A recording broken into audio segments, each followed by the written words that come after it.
This is what I first saw that got me into gaming.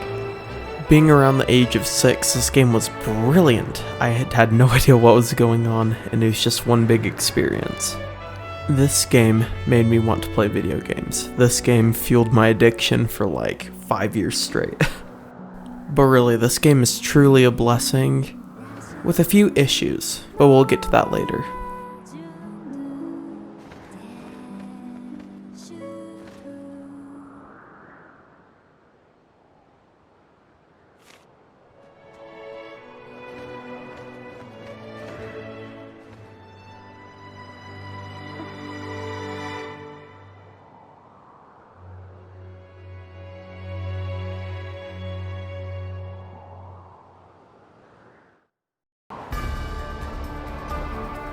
I remember my first time even seeing this game. My cousin was playing it in his room. The lights were off and the only source of light was from the TV and outside. I saw a golden room with some huge black monster rampaging around. Well, as my young mind deceived me and that wasn't really true, it enthralled me into this game. I realized, I have to play this game. It's so interesting. Why is he using this controller like an idiot? And that's how I fell in love with The Legend of Zelda: Skyward Sword.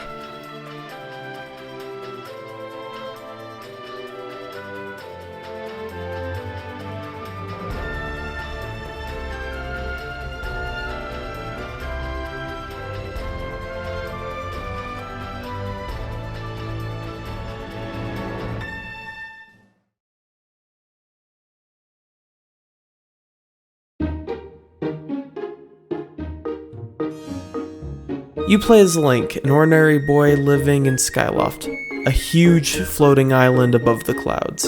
You and your friend Zelda spend all the time in the world having fun and doing sky children's stuff. Life couldn't possibly go bad for you two.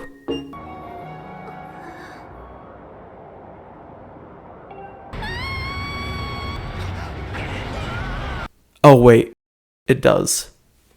Yup, Zelda's gone and now you're all alone.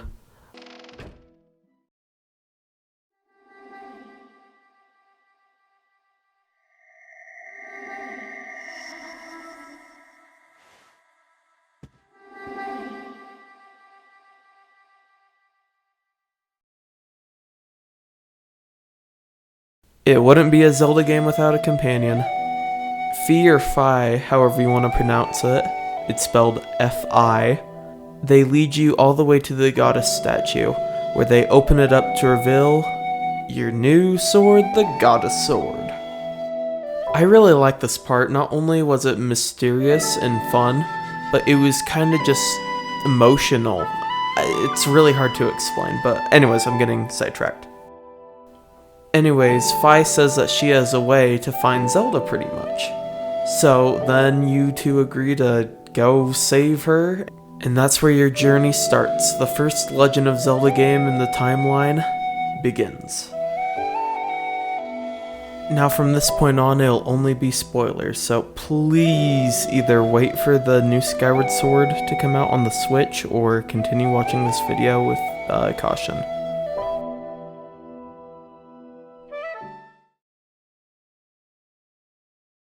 Well, starting off, we have Link, and I mean, you know Link's Link. He is the boy. He, is the goddess's chosen hero, and he goes from being lazy and just, like, kind of daydreaming to being, like, a respectable hero. You can see Impa's reaction. She's like, oh, you're too late. And then, oh, wait, Link, you're actually pretty goated. So yeah, he's pretty good, but, needs work in terms of character building, but it's Link, he's silent. Next there's Zelda, and you really can't talk about Zelda without mentioning Link. But to start off, Zelda is like that childhood friend of Link, who's always like happy and, like encouraging, maybe mean encouraging, but basically she's your best friend. And then when she realizes that she's the goddess's like mortal form or incarnation, she really learns her past and, becomes more like the goddess. But then even at the end, you can still see that she's still, like, interested in Link and is not like, oh, I'm a god. Yes. Yeah, you get what I'm saying. Even in the beginning, when those two talk, the song is called a romance. And you can really feel that they are connected and that they really do just care about each other. Like, heck, when Link and Fi first talk, Link's not even interested. He's like, yeah, I can do whatever. But then right when she mentions Zelda, Link runs up to the sword. It's pretty interesting. Speaking of Fi, people think that she's really annoying, but I really didn't think so. Yeah, I mean, the constant reminders that your batteries are low or your hearts are low, a little annoying. But then, come on, it's not that big of a deal. It's a little doo sound. And I thought that her character building was pretty good. She goes from being a robotic assistant to really feeling what it's like to be a person. And that's one of the best things. Now to talk about the villain you see the most, Girahim. Or Girahim, I don't know how you say his name. I thought he was a pretty good creepy villain and a twist. Villains, you know, you have people like Zant who are like, oh, I'm evil. And no, this guy's like, oh yeah, I'm evil. Probably gay too, I don't know. Spoiler alert, I won't say anything, but yeah. He's probably not. And then you have Demise / Liam Prison. I mean, not much building around him other than he's the big bad. So, I mean, I guess he's pretty good though. His boss fight was fun. Then you have the goddess Hylia, same thing as Zelda. Pretty good. Could be better, maybe. Yeah, but it is expanded on in Breath of the Wild, so that's good. Then we have Zelda's dad, Gipora, I think, if that's how you say the name, and Impa. Now these two, I thought they were pretty good, but they just seemed kind of boring. Like, you know, you have characters like Link and Zelda and Fi and Girahim, and then there's just these two, and it's like, well, you're important, but I'll avoid you. And then you have Leviathan. Wait. If you haven't found out already, this is kind of getting boring. But you know who's not boring? The best Legend of Zelda character of all time. The guy who even Demise fears every time he closes his eyes. Groose. Yeah, I'm not even kidding when I say Groose is one of my favorite characters. He goes from being just a funny bully to being depressed to being an idiot, and then to being a suitable hero. Like, heck, Zelda probably would have died if it wasn't for him. I could go on and on about Groose, and that's what I'm gonna do. So, suck it. Think of Groose as like the third wheel. You know, you have Link and Zelda who all go through their own undiscovering of who they are. And then you have Groose, who's like the most emotionally driven person in this entire game. When he follows Link into Farron, he's pretty heartbroken that the old woman, aka Impa, is like, oh, you're not the chosen one, Link is. Yeah, so he's pretty pissed about that.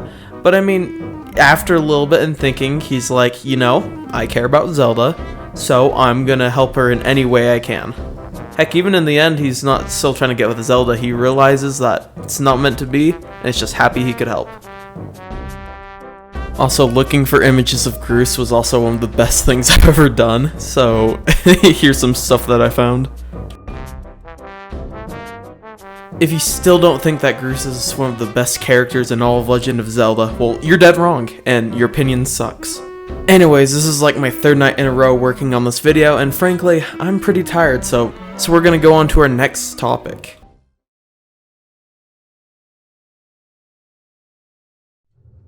Now, I'm not 100% sure if Zelda games are known for having amazing soundtracks, but this soundtrack right here absolutely slaps. I kind of feel like it defines who I am today, because I played this game when I was young. Like, heck, there's this ink blot, type story thing that happens in the beginning, and it talks about how the Earths were choked to ash and like huge battle was going on and the power of the supposed Triforce, and the music goes so well with it. Like, you can see it in the background, and I'm playing the audio in the background, but it's so good and it fits for setting the mood, and it's just perfect. Now, forgive me if I'm wrong here, but near the end of the game, when you confront Demise and you draw your sword against him, he mentions that no one has ever done that before, except Hylia, I'm guessing.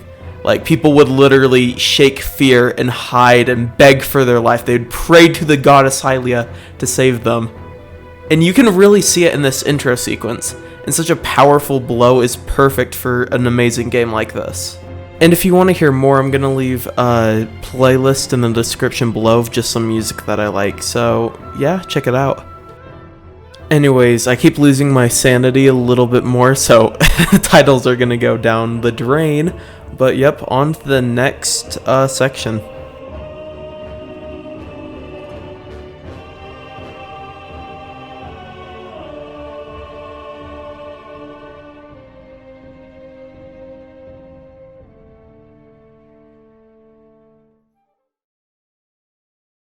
Now, the story's really good, no doubt, and the relationship with the characters and all of that good stuff. But now I'm going to talk about some of the gameplay. The Loftwing mechanic is pretty fun at first, because like, oh, you know, I get to fly the bird and I get to control it. I don't think it's that much of a deal, but then it can be a chore sometimes when you're just trying to get to one place to another. And I'm not saying in games like Ocarina of Time, where it's like you need to ride your horse over there. But, you know, it feels more disconnected because it's above a bunch of clouds or whatever. And heck, I think it takes a little bit farther than other places. But you get what I'm saying. The bosses in this game are extremely fun, though. When you have the Wii's controls, there's really a lot you can do. Like, I think people struggled with some of the bosses because Girahim, you actually need to know how to use the controller to beat him. But then at the same time, it's really not that hard. If I could figure it out when I was 6... Come on. And then, you know, you have bosses like Koloktos, or however you say the name, where you need to use a whip to rip off the arms and grab the swords, then slice his heart open. It's way less violent than I make it seem. Or you have another boss like the Scorpion one, I forgot what it was called, where you have to like chop it in the right direction. It's just fun, creative ideas instead of, oh, use new item, smash it. Then, yeah, it's less of a rinse and repeat like it is in other games. It's more of like, be creative, use your motions, like your hands. If you liked Breath of the Wild but wish there was more story, this is pretty much the game for you.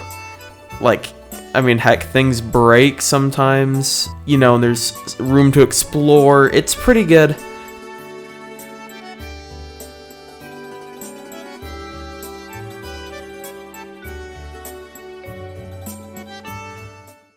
Now, some of the issues people have is they have to go up against Girahim or the Imprisoned 3 times. And I mean, I thought Girahim was fine. I thought he was a fun boss. Not his last phase though, in the 3rd one, because that made no sense to me for the longest time. But you know, it's fun and creative. But then the Imprisoned is where that gave me a little heart attack. Because you have this giant monster they have to fight in the blank amount of time, or else, oh wait, Hyrule's screwed. So if we're hopping on a hate train of whether you hate Girahim boss fights or Imprisoned boss fights, I'm on the Imprisoned side, but I mean, you know, Demise was fun. I thought Fee was a pretty good assistant, but then sometimes the data that she gives doesn't make sense, but maybe I'm just stupid. And I mean, people do have annoyances that she reminds you about the battery or your heart's being low, but then go get a heart, it's not that hard. Or press the Phi button, which is like the down pad thing that lets you know that she's, well, it's the talk to me guide button. You go get a heart, spin batteries, it takes like 5 minutes, not even that big of a deal. And I do kind of agree with this one. It's like you have Skyloft, which is like bustling with people. It feels really alive and like you could do anything. And then kind of outside of it, it's just like, oh, there's like 1 or 2 islands. Oh, you just kind of walk around or whatever.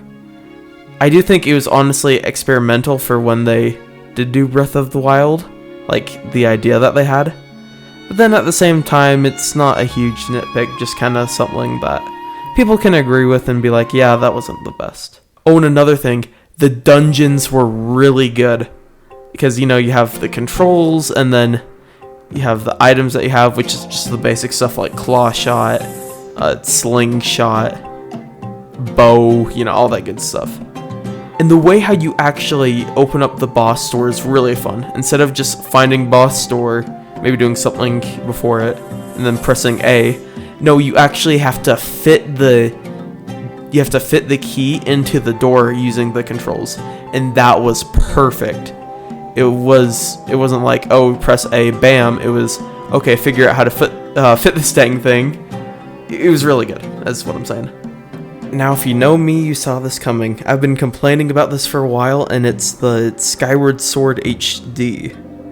Now, I mean, if you haven't played the game before when it was out on Wii, and you're looking for a game to play, I would shut out the $60. I think it's worth it, and you'll have a good Zelda experience if you like those games. But it really depends on how you look on it. If you've played the game before, then yeah, $60. Oh, I don't want that. But then, like I said, if you're a new player, it's kind of like, oh, well, might as well, because it's a new game to you. Now, I do think it's kind of dumb how it's a port, and they aren't really doing much with it, and they're giving it full price instead of like $30-$40. Which, if it was $30-$40, I would have no issue with it. But then, the fact that it's $60, I mean, maybe Nintendo had issues with coronavirus, I doubt that, but it's just kind of insane, because usually you think, oh, well, $40 would be fine. But then I can kind of realize what Nintendo is trying to do. You know, you release a game, people don't play it because they don't like the motion controls or whatever, and they sell it, or, you know, just something happens with that. I would personally want to resell it with better controls and try to get it working. And heck, most of the people don't even really know what else there could be, which, I mean, let's be honest, it's probably just going to be the same game, better graphics, maybe like a few features changed, but people are already complaining about it when it just got announced like 2 months ago, I think. I don't know. It's as simple as, if you don't want it or you don't want to play it, just don't get it. Simple. But then if you haven't played it before and you want to play it, then get it. Simple as that. Anyways, that's the best attempt I can form an argument right now, so we're just gonna head off to the final bit. Yeah.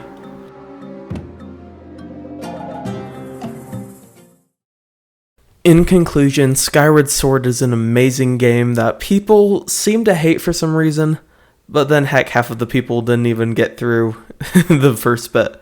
But anyways, if you're wanting to try out Skyward Sword, I would wait till the HD port comes out, buy that, and, you know, play it, have fun, have an open mindset, and enjoy the game. This game has wonderful music, fun game mechanics, and overall amazing characters and story. And that's why I say Skyward Sword is a blessing.